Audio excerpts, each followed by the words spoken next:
hablabas de que hay muchas definiciones, Araceli. Yo hoy elegí una bastante, que me pareció interesante para poner, que Florencia Angiletta coloca en uno de sus textos, cuenta que esta definición de feminismo estaba estampada en una remera de la marca global H&M, con lo cual ya se ve cómo también cooptan, ¿no es cierto?, al feminismo, a sus símbolos, etcétera. Pero interesante, para mí es bastante irónica pero eficaz. Dice: el feminismo es la noción radical de que las mujeres son personas. Me encantó, digamos, porque aunque parezca mentira, esa es la cuestión, y esa fue la cuestión en la historia de las mujeres y en la historiografía que en parte mencionó Araceli también, la compañera peruana. ¿No es cierto? Que me parece que después fue registrando esa historia de las mujeres, las de los monasterios, las de las perladas, las que morían en la hoguera, las que morían de los partos, ¿no es cierto? Y fueron siendo registradas por una historiografía que creo que también fue obra del feminismo. Ahora no estoy diciendo el feminismo de dónde, de cuándo, ni cuándo empezó. Yo tengo alguna suave, no discrepancia, un ruido que me hace, no solo lo que plantea Araceli, sino lo que yo misma no sé qué pensar. Quiero ser muy sincera con ustedes en relación a esto. Porque si uno piensa que yo no soy una académica, no soy una investigadora tampoco, he sido una mujer dedicada a la política, por lo tanto no he estudiado no tengo la metodología para avanzar sobre esto. Pero, digamos, siempre interpreté que se le dice feminismo, digamos, cuando se conversa acerca de esto, a la etapa en que se supone que se empezó a conceptualizar como tal y a presentarse en un formato, por ejemplo, durante el iluminismo, un formato de reivindicación de derechos, perforando de alguna manera ese universalismo pretendido, donde era para todos, eran los derechos del hombre, y resulta ser que no estábamos nosotras porque seguíamos no teniendo muchísimos derechos, otros derechos, y por eso Olimpia de Gouges presenta los derechos humanos de las mujeres, en tanto humanas, ¿no es cierto? Yo recuerdo, en relación a la etapa sobre la cual refiere parte de su ponencia Araceli, yo provengo de una Argentina donde un pedazo de la Argentina era antiperonista, familia radical, antiperonista, colegio de monjas. O sea que durante casi 17 años, más o menos, miré el mundo por una rendija, digamos, porque no estaba el mundo real en mi casa. Por lo tanto, tampoco en mi casa tenía esa misma dimensión la figura de Eva Perón. Y ni siquiera en la universidad, recién creo que en la universidad me di por enterada de que nosotras las mujeres no habíamos votado desde el mismo momento que votaban los hombres. Y sin embargo repetíamos voto, ¿cómo se dice? Secreto, universal y obligatorio. Quiere decir que el feminismo, no importa cuándo, dónde, cómo empezó como teoría, digamos, o como filosofía, lo que hace es perforar esa idea de universalidad que no nos contiene. Y también yo creo que hizo un aporte importante denunciando que las ciencias sociales no incluían el tema en forma sexuada, digamos. Si me refiero, bueno, por eso, bueno, digamos, en la relación peronismo-feminismo, que además no es mi caso solamente, es el de muchas mujeres de la década del 70, que además nos incorporamos al peronismo, digamos, a una realidad distinta a la de nuestra propia formación, con todo lo que eso implica desde el punto de vista cultural. Yo sí recuerdo que cuando era pequeña, mi mamá estaba muy enojada, porque como en mi barrio, que era Villa del Parque, era medio así, entonces chalets y qué sé yo iba a la unidad básica femenina del barrio, porque en mi cuadra no había niñas.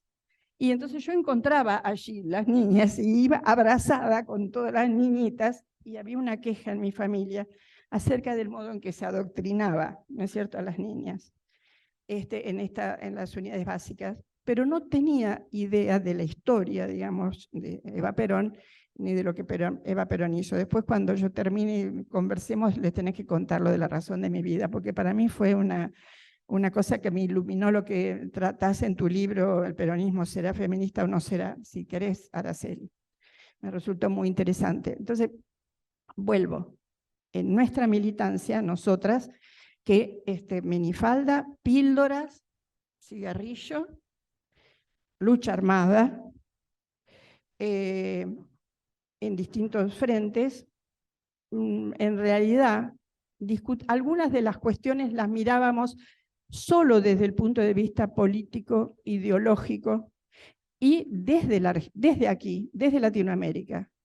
Por eso cuando López Rega en su momento firmó ese decreto prohibiendo el tema de los anticonceptivos, las compañeras peronistas, y digo compañeras porque los compañeros muchos no se enganchaban en estas discusiones, no sabíamos qué pensar, no sabíamos qué actitud adoptar, porque interfería en la libertad de las personas, en la libertad personal, de esta decisión, y nosotras ya estábamos en camino de desterrar algo que vino a ser el feminismo, y es correr el tema de la maternidad como destino, la maternidad como elección.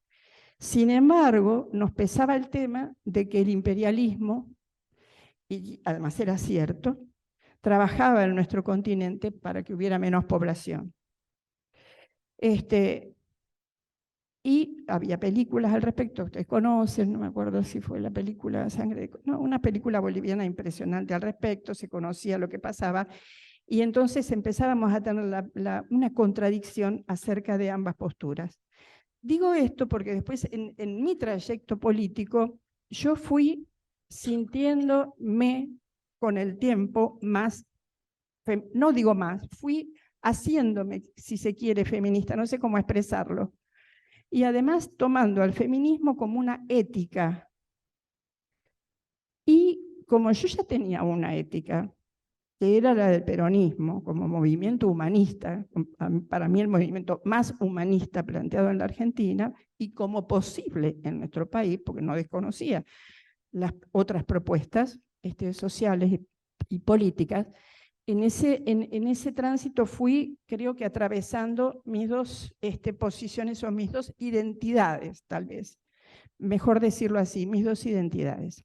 Durante la década del 70, algunas formaciones tuvieron un par de frentes vinculados a la mujer. Creo que, no sé si lo tuvo la organización Montoneros, yo estaba en otra, y algunos partidos de izquierda, el FIP y otros, inclusive tuvieron una candidata mujer a la presidencia en la década del 70. Pero había grupitos del feminismo, no quiero ponerle puro, del feminismo, que militaba feminismo, digamos, no pertenecía a la política partidaria. Había grupos que también fueron, digamos, cerrando sus puertas a medida que avanzaba la dictadura militar. Tuve oportunidad de estar exilada en Perú, así que así yo, cuando escuchaba hablar a la compañera, iba recordando, algunas cosas que pude vivir allí, y también el modo, a veces uno piensa que cuando aprende las cosas ya es tarde, ¿no? Y cómo esto no lo sabía, y cuándo lo debí saber, y cómo me podría haber enterado. Recuerdo que estando en Lima, en la casa de unos músicos que nos habían protegido, la persona que atendía la casa, la mujer que atendía la casa, Anselma, era una indígena de Pollera, ¿no? Y ella era muy calladita y muy mansa, yo siempre la acompañaba, porque en aquel momento era la revolución de Velasco Alvarado, y los peruanos no permitían que tomara un trabajo ninguna persona que no fuera peruana. Interesante el tema también, ¿no? La defensa, digamos, del trabajo nacional, ¿no? Y cuando volvimos a Argentina, Anselma lloró silenciosamente. Entonces yo le dije, Anselma, no llore, ¿por qué llora? Si yo les voy a escribir, nos habíamos encariñado. Entonces ella me dice, no, lo que pasa es que ustedes tuvieron una Evita, que después Gigi Constella, una gran feminista del Partido Socialista, escribió un poema acerca de esto. Y entonces yo le dije, ¿cómo sabe usted que tuvimos una Evita? Me dijo, porque yo tengo una tarjeta de Evita y se la voy a traer mañana. Y me trajo una especie de tarjeta de esas como se manda por correo, postal, no me salía, una tarjeta postal donde Evita estaba con su extraordinario vestido azul. Y yo después empecé a preguntar, cuando nosotros volvimos a Argentina con mi esposo, en ese momento vinimos recorriendo la reforma agraria. Y yo fui preguntando y fui descubriendo, inclusive en una provincia del centro de Perú, los lazos, hablando de Latinoamérica, ¿no? Los lazos que se habían establecido o que había establecido el peronismo y Evita misma. En ese caminar pude ver la conducta de algunas mujeres en el Perú, de ese gobierno que yo creo que era revolucionario, donde, por ejemplo, en un grupo de mujeres, el CINAMOS, que era un organismo del sitio, planteaba políticas públicas, estaba planteando, entre otras cosas, el tema de la nutrición y el tema de la salud reproductiva. Y hablaba la persona, y ellas se codeaban entre ellas, se codeaban así riéndose, como con un poquito de vergüenza. Entonces yo me acerqué a una y le dije, ¿qué pasa? ¿Qué pasa? ¿De qué se ríen? Él dice, nosotras tenemos el yuyito, para el tema de la salud reproductiva, digamos, ¿no? Fui, digamos, entendiendo más o menos cómo las diferencias que tenemos y a su vez el modo que todavía hoy se perpetúan algunas de estas cuestiones, el modo en que nosotros tenemos que llevar adelante un pensamiento muy crítico acerca de cómo nos colocamos algunas mujeres, ahora voy a hablar de nosotras nada más, algunas mujeres frente a la que se supone que no sabe o que pertenece a una comunidad desfavorecida, etcétera, etcétera.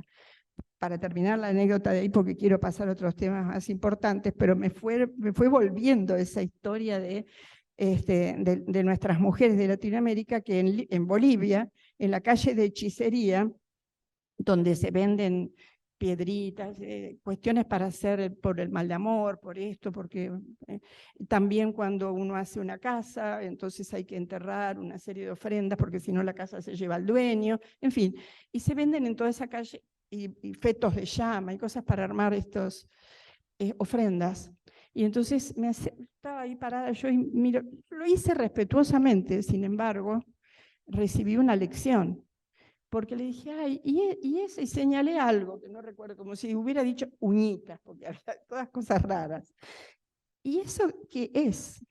Y la coya que me estaba atendiendo me dijo, si sabes qué es, no preguntas. Así con el bracito apoyado en una pared. Si sabes qué es, no preguntas. Y si no sabes, no te sirve. ¡Boing! La cultura, ¿no? Una cosa muy impresionante que todavía después, igual todavía hoy, a mí me cuesta desmontar todo lo que tengo, imagínense ustedes, frente a las otras culturas y a las otras realidades de mujeres atravesadas por cuestiones de clase, etnia, etc. Ahora, cuando comenzó la transición, vuelvo a donde estaba antes, ya ni sé muy bien dónde estaba, pero me parece que en la transición democrática, ahí nos encontramos, las mujeres de los partidos políticos, o que hacíamos política partidaria, por decirlo, con las feministas que habían tenido sus grupos. Y empezó un intercambio muy interesante, habían comenzado ahí en la década del 80, algunos estudios de la mujer, etcétera, etcétera. Yo nunca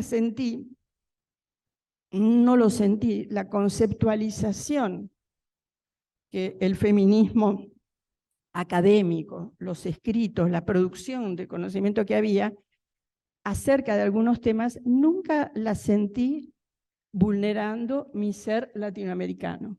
Como que hay temas que el feminismo aborda, que sí, son universales, ¿no? Como cuestión. Que son algunas de las cosas que yo había tomado nota para acordarme de decirles, conceptos que inclusive en el momento en que hacía política, porque además yo tuve 3 hijitas durante la transición democrática y esto, en la dictadura, nunca había sentido que me había pasado nada por ser mujer, ni en la organización armada, ni en la universidad, ni en mi trabajo. cuando empieza la transición democrática y empezamos a militar, doble y triple jornada. El trabajo afuera del hogar, porque no nos sosteníamos las parejas en ese momento, el cuidado y la militancia, la cosa se ponía dura. No era lo mismo pedirle a la suegra, como en mi casa, que cuidara a las 3 niñitas para ir a trabajar, que para ir a la unidad básica. No era exactamente lo mismo. Y ahí muchas de nosotras, recién ahí, no nos decíamos feministas ni nada, nos empezamos a dar cuenta de algunas cosas que nos pasaban por ser mujeres y de algunas diferencias de las que había. Y empezamos a discutir adentro del propio partido. Pero vuelvo, con respecto a las teorizaciones y a muchos conceptos que fui aprendiendo en ese momento, me ayudaron a racionalizar a posteriori lo que me pasaba. Era como una racionalización posterior, no lo entendía hasta que empecé a comprender el concepto de división sexual del trabajo, hasta que empecé a entender también otro, digamos, concepto interesantísimo para mí que planteó, que no fue solo un concepto, es una acción, plantear la perspectiva de género, que no es exactamente como ser feminista, pero es una perspectiva de género que se le exige a la ciencia, ¿no es cierto? Que la alojen en todas sus plataformas y que además lo que hizo fue, digamos, impregnarlo todo. En relación a la división sexual del trabajo, el mundo de lo público para el hombre y el trabajo de la producción, y para las mujeres el mundo del hogar y los cuidados, ¿no es cierto? Acerca de ese tema se ha teorizado bastante, ha habido diferentes líneas, las italianas hicieron, de esto sabe mucho Virginia Franganillo, ¿no? Una ley del tiempo, viendo cómo trabajar en las ciudades el tiempo para que las mujeres pudieran recuperar este tiempo que no tenían. Otros países plantearon otras cuestiones, pero de hecho empezó a quedar claro que hay una división sexual del trabajo. Yo quiero decirles que hay muchas definiciones de feminismo, pero yo en general, para entender lo que yo misma siento en relación al tema y a mi conexión con los varones y con las masculinidades, prefiero siempre pararme en el sexismo, ¿no? ¿Qué es el sexismo para entender? Hay montones también de definiciones. Yo no sé si puse alguna en particular, pero en realidad el sexismo tiene que ver con todo lo que son los valores, los códigos, todo lo que impregna los aparatos ideológicos y culturales que legitiman esta cuestión de la división sexual de trabajo.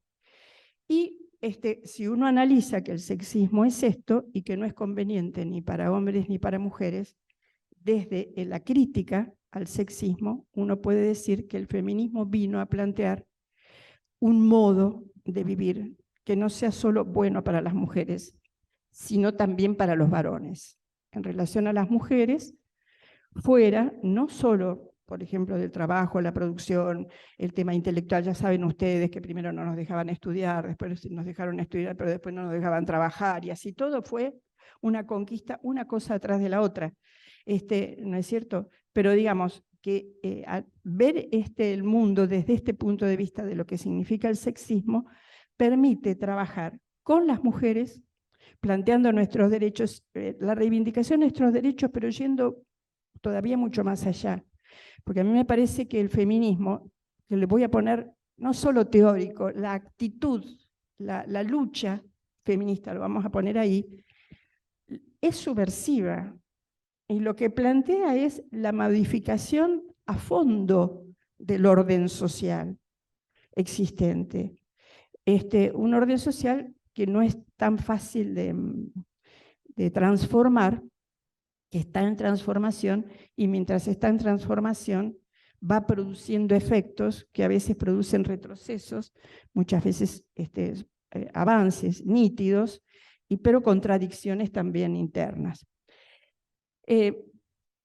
Planteo esto porque por suerte veo acá 4 o 5 varones y en particular a mí me parece, entonces bueno, voy a ir a los conceptos, división sexual del trabajo. Hubo muchas cosas que aprendimos, que el techo de cristal, que era cuando no podíamos llegar a las élites, pero después pensábamos que el techo de cristal era para el feminismo burgués de las mujeres que pretenden solo en la igualdad en el poder. discutíamos en todas esas décadas acerca del poder, si había un poder bueno o un poder malo, pero quiero decirles que produjimos muchísimos avances en la Argentina, ahora sí estoy hablando de la Argentina, impresionantes. La ley de cupo, por ejemplo, fue uno de ellos. La ley de cupo, ustedes saben, del año 91, planteó que en las listas legislativas tenía que haber un 30% de mujeres. Nos corrían por derecha y por izquierda. Por izquierda, ¿cómo? 30 nada más, tiene que ser 50. Por derecha hay que, ustedes pero que son unas pobrecitas que hay que... En fin, por derecha y por izquierda se logró esa ley. Y esa ley logró que 80 mujeres fueran diputadas constituyentes y se incorporara en la Constitución Nacional el tema del cupo, el tema del feminismo a través de sus derechos de la Convención contra toda forma de discriminación y el resto de las convenciones y pactos de derechos humanos. O sea que los derechos humanos tienen que agradecerle al feminismo, porque si el feminismo no presionaba allí para incluirlo en la ley de declaración de necesidad, etcétera, no hubiera sido el cauce para incorporar el resto de lo planteo como CELS, ¿no? Porque nunca nos reconocen algunas de las cosas que el feminismo ha logrado. Después a mí me parece muy interesante otras cuestiones que aparecen. Bueno, nosotros logramos en el 70, una de las cuestiones que planteó el feminismo fue lo personal es político, ¿no? Y lo político es personal. La salud sexual y la salud reproductiva, que son cosas distintas, eran cuestiones de la alcoba, cuestiones además de dentro de la alcoba solamente de las mujeres, empezó a ser y a tener que ver con una política de Estado. Cuestiones como la educación, incorporar la ESI en el sistema educativo, es decir, la educación acerca de la educación, formación, información acerca de la sexualidad, empezó a poderse plantear adentro de las escuelas, con todos los problemas que tenemos hasta ahora, esto se sabe, digamos, ¿no? La violencia también era considerada un acto privado en la alcoba. Bueno, yo tengo un amigo que es un dirigente histórico gay, que es muy divertido, y él dice que la violencia de género patriarcal de los varones sobre las mujeres, porque hay muchas violencias. La antropología también dice que hay una inflación de violencia, que ahora a todo se le llama violencia, que si todo es violencia, nada es violencia. Interesante para discutir eso también. Pero él dice que la violencia de los varones tiene que ver con la testosterona más el despecho, que es un sentimiento bastante más masculino que femenino. No sé si será cierto, él lo planteaba, pero bueno, en las políticas públicas se fueron incorporando los temas de educación, de salud, de violencia, salieron de los ámbitos privados, después se trabajaron leyes de trata, ustedes lo conocen, matrimonio, etcétera, hasta también la paridad entre varones y mujeres. Para terminar, yo les diría que hay cosas que me resultan interesantes, cómo se resignifican. Por ejemplo, la palabra de construir. Yo no sé las ciencias sociales, pues ya les digo que no tengo esa formación. Las ciencias sociales, ¿desde cuándo utilizan la palabra de construir?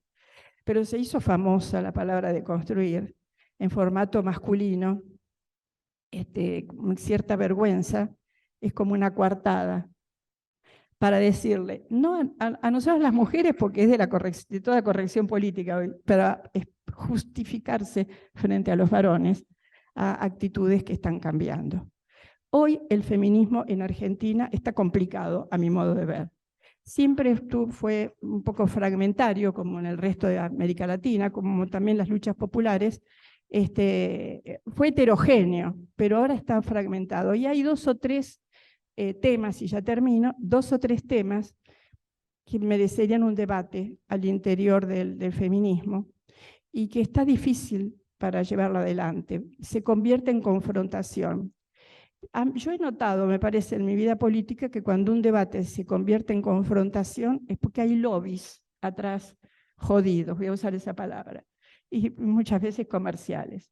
Uno de los debates que nos enfrenta hacia el interior del feminismo es el borramiento de la palabra mujeres y la hegemonía o no en las políticas de las disidencias, otros llaman las minorías.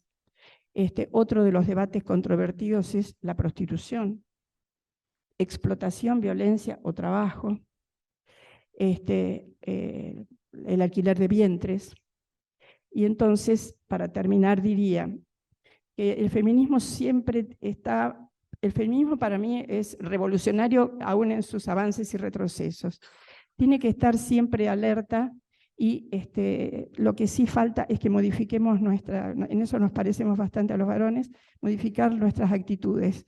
Hay que abandonar la soberbia de la conciencia adquirida, hay que abandonar decirle a las demás cómo tienen que ser, si pañuelo celeste o verde, hemos logrado la ley, después no todo el mundo tiene obligación de usar esa ley, pero nadie tiene permitido obturar con una ley una necesidad.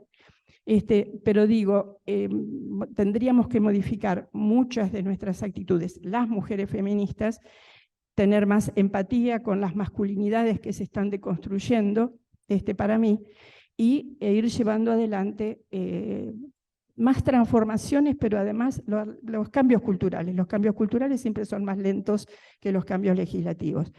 El sábado pasado, y esta es mi última frase, estuve en la movilización del Ni Una Menos. Debo decirles con tristeza que para mí fue una lágrima. Poquísimas mujeres éramos, poca movilización, y un poquito fragmentado también, pero sobre todo muy poca movilización. Y hay que decir que sigue habiendo más de 200 y pico de mujeres muertas por año. De aquella enorme movilización, obviamente los fenómenos sociales tienen sus picos, etcétera, etcétera. Después las ciencias sociales lo estudian, pero nosotros en feminismo tenemos que ponernos a pensar qué hacemos con esto, por qué estamos fracasando, porque la respuesta de la violencia de género, o por ejemplo, la violencia patriarcal hacia las mujeres sigue siendo una respuesta de una sociedad que no asimila y tendríamos que buscar más aliados o aliadas. Y no todas las mujeres son feministas, para mí, ¿no es cierto? Ni Vidal, ni Carrió, ni Bullrich. Y sí, muchos hombres sí lo son. Gracias.